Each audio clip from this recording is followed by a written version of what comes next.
오늘 말씀은 예수님의 신문과 베드로의 부인에 대한 이야기를 담고 있습니다. 오늘 말씀은 대제사장들과 이 바리새인들에 의해서 체포되셨던 예수님의 이야기 다음에 나오는 그런 말씀입니다. 사람들은 예수님을 잡아서 결박하고 대제사장 안나스에게로 끌고 갔습니다. 예수님은 결박당하심으로 굉장히 부자유한 존재가 되셨습니다. 결박당하셨다는 것을 보면 어떻게 보면 이제 아브라함과 이삭의 이야기를 떠올리게 하는 그런 대목입니다. 이삭은 노년의 아브라함이 자신을 결박했을 때 아브라함에게 저항하여서 결박을 풀 수 있었지만 아브라함의 뜻에 순종하여 결박을 당하는 것을 선택했습니다. 오늘 예수님의 말씀도 결박당하신 예수님의 모습을 우리가 보여주고 있는데 바로 하나님의 뜻에 순종하여서 결박당하신 예수님의 모습을 우리가 볼 수 있습니다. 하지만 그러면서도 여전히 하나님의 뜻에 순종하시면서 자신의 뜻을 이루어가는 그런 예수님의 모습을 발견할 수 있는 말씀이기도 합니다. 한편으로 오늘 말씀은 이런 예수님의 이야기와는 대조적인 한 인물을 우리에게 보여주고 있습니다. 그의 이름은 베드로입니다.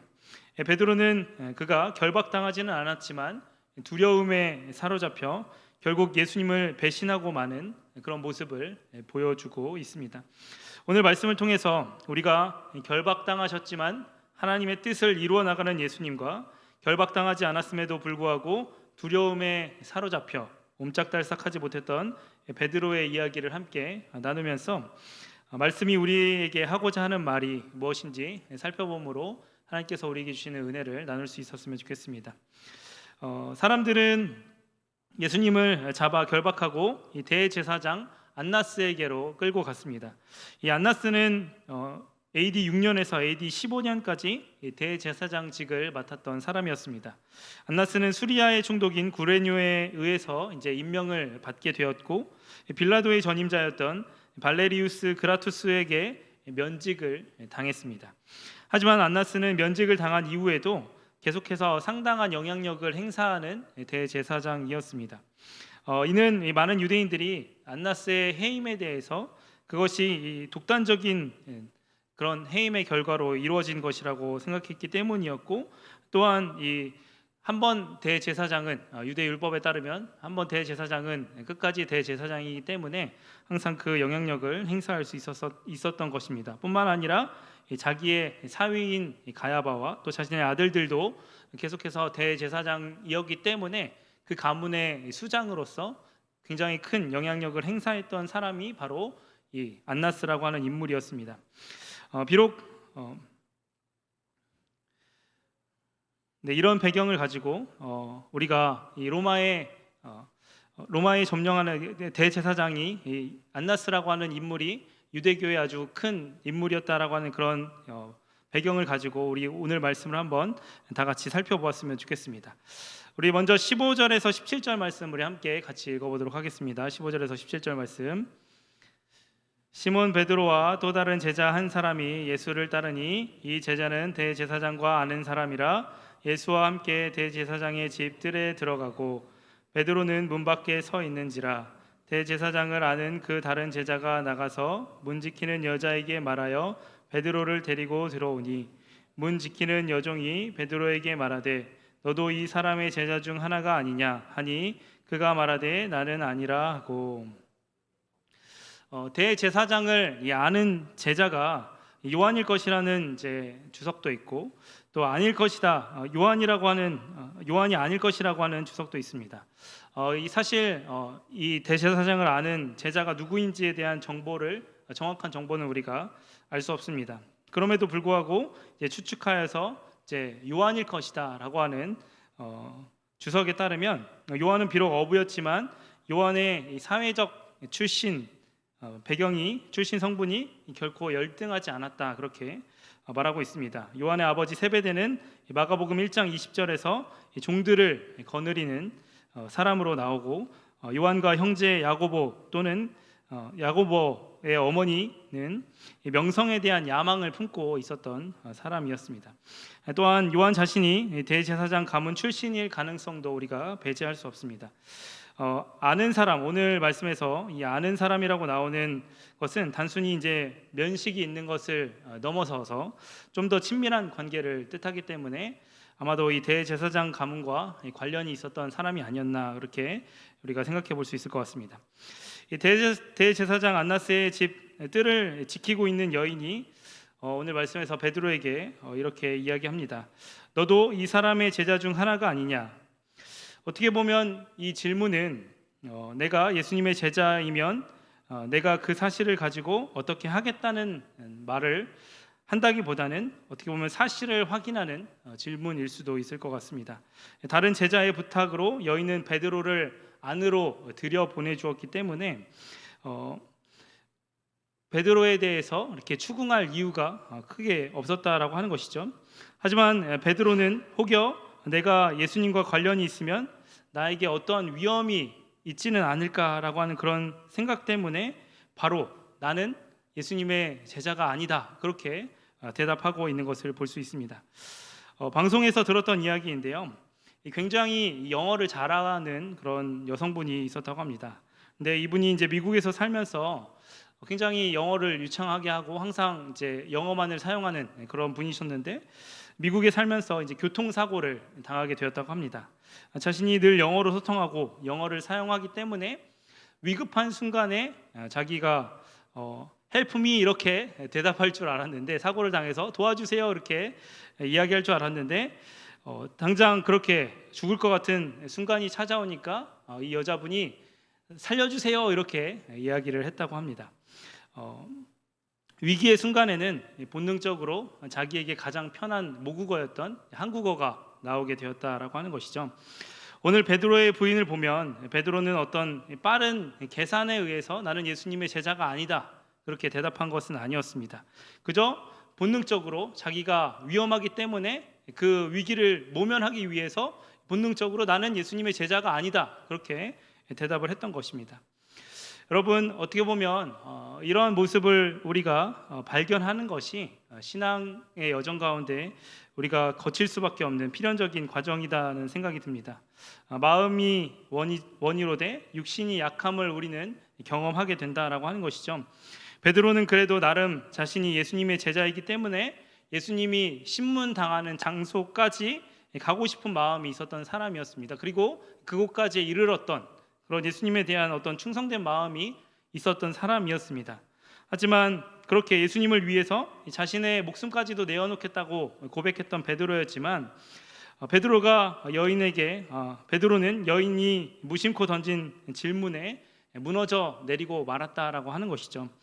예수를 믿는다는 것은 바로 베드로와 같이 자의가 되었든 타의가 되었든지 간에 내 본성이 가지고 있는 이 연약함, 내가 가지고 있는 이 유약함과 마주하는 것이 바로 우리의 신앙의 모습이라고 하는 것이죠. 그리고 성경은 우리에게 우리가 그만큼 연약한 존재다. 우리가 정말 예수님을 잘 따르고 무언가 대단한 존재처럼 보이지만 실상은 그렇지 않은 존재다라고 하는 사실을 우리에게 낱낱이 드러내 주고 있습니다. 예수님의 신문에 대한 증언이 말씀 속에 있는 것을 보면 제자들은 예수님의 신문을 들을 수 있는 가까운 거리에 있었던 것으로 보입니다. 18절의 말씀을 보면 그때가 추운 고로 종과 아랫사람들이 불을 피우고서 쬐었다라고 이야기하고 있습니다. 예루살렘이 해발 이제 800m쯤에 있는 고지대에 있는 곳이기 때문에 봄철의 밤은 굉장히 추웠습니다. 이런 사실이 오늘 말씀에 나오는 것을 보았을 때 아마도 이 예수님의 소송 절차는 밤에 이루어졌던 것으로 보입니다. 하지만 이 야간 소송 절차는 일반적으로 불법으로 여겨졌던 것이었습니다. 여겨졌습니다. 그리고 권력자들이 특별히 사람들로부터 이 존경받는 대상이었던 이 안나스라고 하는 존재가 바로 이런 불법적인 행위를 하고 있다라고 하는 것을 오늘 말씀은 우리에게 보여주고 있는데요. 우리 다 같이 19절에서 21절 말씀 같이 읽어보도록 하겠습니다. 19절에서 21절 말씀. 대제사장이 예수에게 그의 제자들과 그의 교훈에 대하여 물으니 예수께서 대답하시되 내가 드러내놓고 세상에 말하였노라. 모든 유대인들이 모이는 회당에서 성전에서 항상 가르쳤고 은밀하게는 아무것도 말하지 아니하였거늘 어찌하여 내게 묻느냐? 내가 무슨 말을 하였는지 들은 자들에게 물어보라. 그들이 내가 하던 말을 아느니라. 권력자들의 1차적인 관심은 굉장히 좀 신학적이었던 것 같습니다. 그들은 예수님이 백성들을 은밀히 꿰어서 이스라엘의 하나님에게서 떠나게 하는, 그래서 어떻게 보면 사형을 언도받을 수도 있는 거짓 선지자로 예수님을 취급했던 것입니다. 그래서 안나스는 예수님이 자신이 거짓 선지자임을 자인할 것을 기대했던 것이죠. 예수님께서 남몰래 이제 다른 가르침을 가르쳐서 제자들을 꾀려하고 사람들을 꾀려했다라고 하는 그런 죄를 덮어씌우려고 했던 것입니다. 하지만 예수님은 이런 권력자들의 기대 심리에 대해서 예수님의 사역이 지극히 공개적이고 감추인 것이 없었다라고 말씀하십니다. 이 대목은 불법적으로 뒤에서 일을 해결하고 있는 안나스를 위시한 이 권력자들과 큰 차이를 보여주는 점입니다. 그들은, 유대인 권력자들은 자신들이 선하고 의로운 사람이라고 생각했지만 뒤로 일을 꾸미는 사람이었고, 예수님은 거짓 선지자라고 추궁을 받는 존재였지만 항상 드러내놓고 사역을 하셨던 분이 바로 예수님이었다라고 하는 것이죠. 여러분, 어떤 살인 용의자가 나는 살인을 하지 않았습니다라고 그렇게 말한다고 한다면 그 증언은 법적으로 유효할까요? 유효하지 않을까요? 네, 정답은 유효하지 않다라고 하는 것입니다. 개인 자신이 자신에 대해 증언하는 것은 믿을 수 있는 증거로 채택될 수 없기 때문에 그렇습니다. 오히려 법적인 절차는 이 피고인에 대한 증언을 신문함으로 이루어지는 것이 맞습니다. 피고인에 대한 증인들을 이제 신문하는 것으로 이루어져야 한다라고 하는 것이죠. 그래서 예수님은 오늘 말씀에서 어찌하여 내게 묻느냐? 내가 무슨 말을 하였는지 들은 자들에게 물어보라라고 그렇게 말씀하십니다. 성전 권력자들은 예수님에 대한 재판을 밤에 몰래 처리하려고 하였고, 또 적법한 심판 절차를 거치지 않고 일을 해결하려고 했다라고 하는 것이 오늘 말씀에서 나타나고 있습니다. 예수님의 심판이 우리에게 보여주는 것은 인간이 얼마나 위선적인 존재인가라고 하는 사실입니다. 대제사장들과 유대인 권력자들은 자신들이 거룩한 자들이라고 자인했지만 누구보다도 불법한 일들을 저지르고 있는 것을 성경은 우리에게 보여주고 있습니다. 오늘 예수님의 신문 과정을 통해서, 또 그리고 베드로의 부인을 통해서 인간은 얼마나 연약한가, 그리고 인간은 얼마나 위선적인가를 바로 오늘 말씀이 우리에게 이야기해주고 있는 것이죠.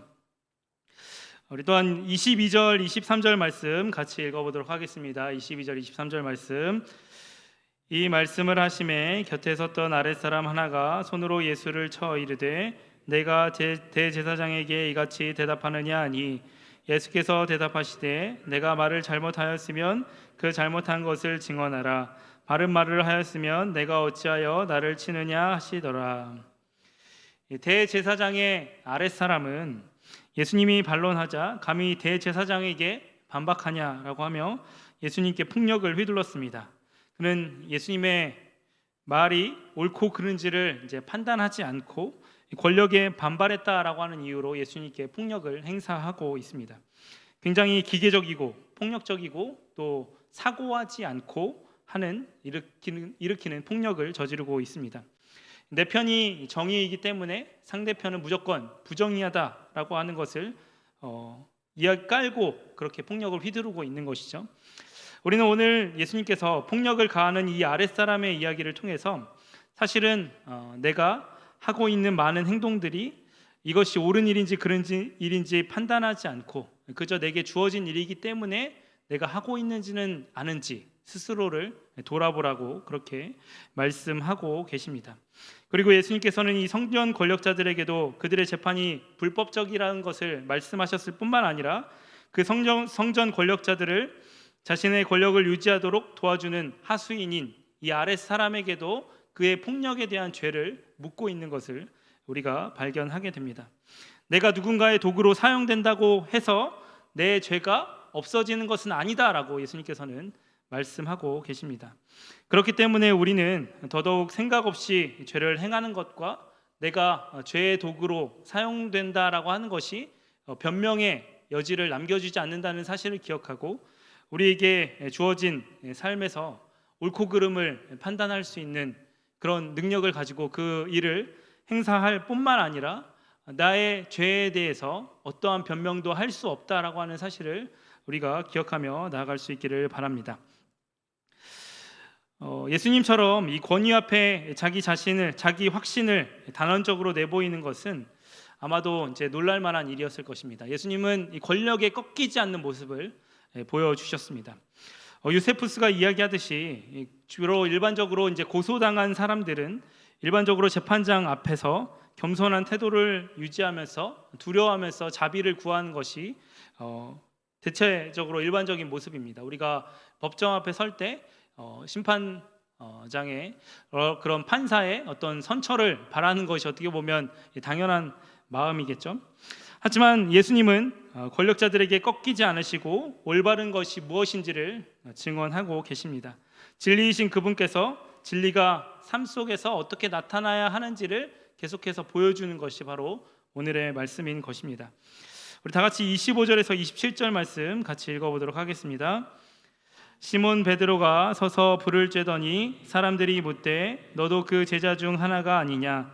베드로가 부인하여 이르되 나는 아니라 하니 대제사장의 종 하나는 베드로에게 귀를 잘린 사람의 친척이라 이르되 내가 그 사람과 함께 동산에 있는 것을 내가 보지 아니하였느냐? 이에 베드로가 또 부인하니 곧 닭이 울더라. 베드로가 이제 불을 쬐고 있을 때 사람들이 추궁하여서 베드로가 예수님의 제자가 아니냐라고 묻습니다.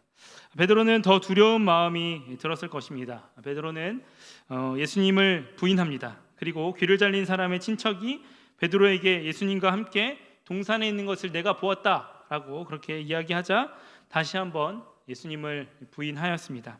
그리고 그렇게 베드로가 예수님을 부인했을 때 닭 울음소리가 들렸습니다. 1세기에 예루살렘에서 이 닭이 울었던 시간이 언제인지에 대해서 논란의 대상이 되곤 합니다. 오전 12시 반과 2시 반 사이에 닭이 울었다라고 하는 그런 의견이 있고 또 오전 3시에서 5시 사이에 걸쳐서 닭이 울었다 그런 이야기가 있습니다. 물론 새벽에 이제 닭이 울겠으나 뭐 12시 반 이럴 때면 굉장히 이른 시간 아닙니까? 그렇기 때문에 언제 닭이 울었느냐가 항상 이제 논쟁거리가 되었는데요. 그래서 어떤 사람들은 이 언급이 실제로 이제 수탉이 운 것이 아니라 이 삼경 자정에서 오전 3시가 끝날 때, 그래서 삼경 즉 자정에서 오전 3시가 끝날 때 울리는 이 닭 울음이라고 하는 이 나팔 신호를 가리킨다라고 그렇게 이야기하기도 합니다. 만약 그렇다면 이제 안나스와 예수님의 신문과 베드로의 부인은 아마도 이제 오전 3시 경에 한밤중에 이루어졌을 것이다라고 그렇게 우리가 추측을 할 수 있습니다. 그렇게 이 베드로의 부인이 아마 이렇게 한밤중에 이루어졌다라고 이렇게 볼 수 있는데 오늘 말씀을 살펴보면서 이 예수님과 베드로의 극명한 차이를 우리는 발견하게 됩니다. 예수님은 이 불의한 권력 앞에 당당했고 베드로는 자신을 지키기 위해서 두려움에 사로잡혀 예수님을 부인했습니다. 여러분, 이 예수님과 베드로의 차이는 무엇일까요? 하나님과 사람의 차이일까요? 물론 그 차이도 맞습니다. 예수님은 자신의 생명을, 하지만 근본적으로 차이가 있다고 한다면 예수님은 자신의 생명을 하나님의 뜻을 위해 내어놓았기 때문에 세상의 폭력으로부터 자유했고 베드로는 그렇지 못했다라고 하는 것입니다. 우리가 헌신된 삶을 살 때에만, 하나님께 헌신된 삶을 살 때에만, 또 하나님께 바쳐진 삶을 살 때에만 우리는 세상으로부터 자유로울 수 있고 세상을 이길 수 있는 능력이 그 가운데 나올 수 있다는 것을 오늘 말씀을 통해서 우리가 기억할 수 있었으면 좋겠습니다. 십자가로 나아가는 예수님이 그리고 또한 우리의 연약함과 우리의 비겁함과 우리의 불의함을 고발하고 있는 것을 오늘 말씀에서 우리는 발견하지만 우리는 여기서 멈추지 말아야 합니다. 닭 울음소리를 듣고 주님께 돌이킬 수 있는 그 회개하는 마음이 우리 가운데 있어야 한다라고 하는 것이죠. 예수님과 같이 하나님께 바쳐진 삶으로 자신을 내어놓는 삶으로 우리가 나아갈 수 있기를 바랍니다. 주님이 그 길을 먼저 가시면서 그 길을 따라오라고 우리에게 말씀하고 계십니다. 그 주님의 부름에 제가 나의 십자가를 지고 주님께 나의 삶을 드리며 나아가겠습니다. 그렇게 고백하면서 나아갈 수 있는 우리의 삶이 될 수 있기를 예수님의 이름으로 축복합니다. 기도하겠습니다.